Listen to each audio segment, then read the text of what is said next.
The words cut deeper than any wound Rachel had ever carried. The men she had planned to marry walked away after learning she could never have children, leaving behind a shattered engagement ring and a lifetime of promises that suddenly meant nothing. In that heartbreaking silence, she wondered whether love had always been conditional, whether a woman's worth could truly be measured by the children she could give someone. And if you found yourself standing in that same lonely place, abandoned because of something you could never control, would you still believe that someone, somewhere, could love you exactly as you are? Rachel spent the following months pretending she was healing while quietly falling apart inside. She continued working as a pediatric occupational therapist in a small Ohio town, helping children overcome challenges that often seemed impossible. Every smile she gave to her young patients hid another sleepless night. Watching mothers embrace their children no longer filled her with joy alone, it reminded her of the future she believed had been stolen forever. Friends encouraged her to date again, but every invitation felt exhausting because she feared the same painful conversation would eventually happen.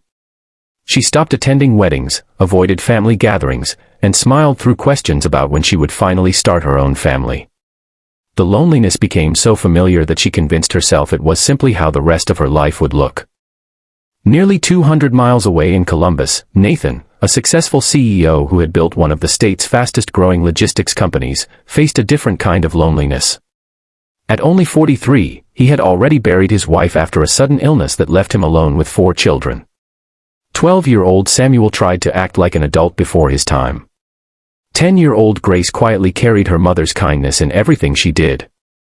8-year-old Isaac buried his grief beneath endless questions, while 5-year-old Hannah still cried herself to sleep, believing her mother might somehow return. Nathan managed billion-dollar contracts during the day, but every evening he came home to homework, laundry, broken toys, and children who desperately needed both parents. His wealth could buy almost anything except another bedtime story told by the woman they all missed. Their lives crossed unexpectedly during a charity fundraiser supporting children recovering from traumatic injuries. Rachel volunteered because helping children gave her purpose, while Nathan's company sponsored the event in memory of his late wife. Rachel never cared that Nathan was wealthy. She only noticed how gently he knelt to tie Hannah's shoe while balancing paperwork in one hand and comforting Isaac with the other. Nathan noticed something entirely different. He watched Rachel spend nearly an hour comforting a frightened little boy who refused to participate in therapy. She showed extraordinary patience without expecting recognition. For the first time in years, Nathan saw someone whose kindness wasn't performative. It was simply who she was. Their conversations remained simple at first. Coffee after volunteer meetings slowly turned into weekend walks through quiet parks while Nathan's parents watched the children. Rachel admitted she had been afraid to trust anyone again. Nathan shared the overwhelming reality of raising 4 grieving children while running a demanding business. Neither tried to impress the other. They simply listened. Sometimes the deepest form of love begins not with perfect words but with someone finally hearing the pain you've carried alone. As their friendship deepened, Rachel dreaded the conversation she knew could not be avoided forever. She had promised herself she would never hide the truth again. One rainy evening, sitting beneath the covered porch of a small lakeside cafe, she quietly explained everything. Years earlier, a severe medical condition had permanently taken away her ability to have biological children. She admitted that the men she had once loved decided she was no longer enough after hearing that diagnosis. Rachel expected to see the same disappointment slowly appear across Nathan's face. Instead, he sat silently for several moments before gently taking her trembling hand. He already had 4 children who desperately needed love, guidance, and stability more than they needed another sibling. He wasn't searching for someone to give him babies. He was praying for someone who would help heal the family standing right in front of him. Rachel cried harder that night than she had on the day her engagement ended. For the first time, her tears carried relief instead of despair. She realized she had spent years believing she was broken because someone else refused to see her value. Winning the hearts of 4 children proved far more difficult than winning Nathan's. Samuel remained distant, afraid another mother figure would disappear. Grace quietly observed every interaction before allowing herself to trust. Isaac constantly tested boundaries, while little Hannah asked heartbreaking questions about whether loving Rachel meant forgetting her real mother.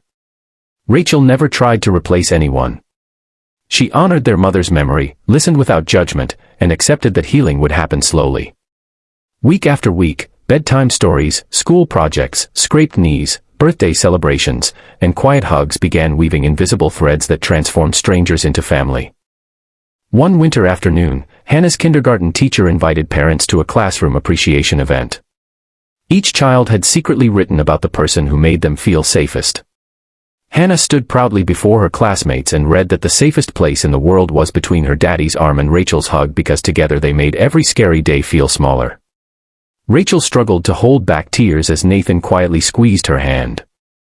That single sentence carried more meaning than every cruel word spoken years before. Life remained imperfect. There were difficult days, exhausting schedules, disagreements, and moments when grief unexpectedly resurfaced.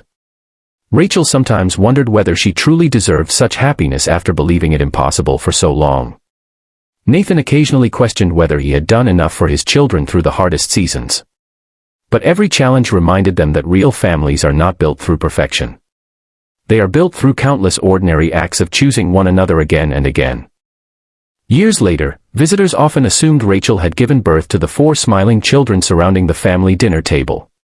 She never corrected them immediately because biology had become the least important part of their story. Love had written a stronger family than genetics ever could.